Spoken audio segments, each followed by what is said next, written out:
ସୂର୍ଯ୍ୟର ପ୍ରଥମ କିରଣରେ ଝଲସୁଛି ଗାଁ ପ୍ରକୃତି।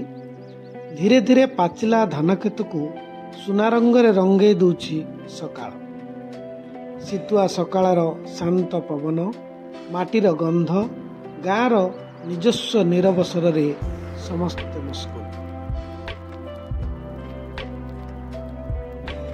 କାଠଘଣ୍ଟି ପିନ୍ଧିଥିବା ଛେଳିଟି କଅଁଳ ଖରା ଖାଇ ମନେ କରୁଛି ଦୁନିଆର ସମସ୍ତ ଶାନ୍ତିକୁ ପାଇସାରିଛି।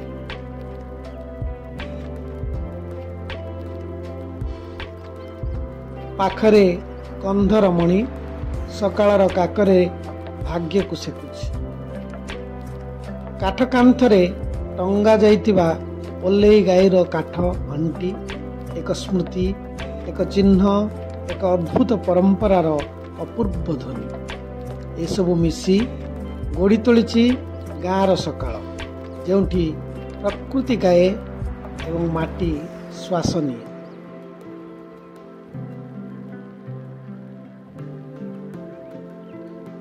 ଏହିସବୁ ଚିତ୍ର ଗାଁର ସକାଳର ସାଧାରଣ ଦୃଶ୍ୟ ମାତ୍ର ନୁହେଁ, ଏହା ହେଉଛି ସେହି ଜୀବନଶୈଳୀ ଯେଉଁଠି ପ୍ରକୃତି, ପରମ୍ପରା ଓ ମାଟିର ସହଜ ମଣିଷ ପ୍ରତିଦିନ ନିଜର ଗଳ୍ପକୁ ନୀରବରେ ଲେଖି ଚାଲିଥାଏ।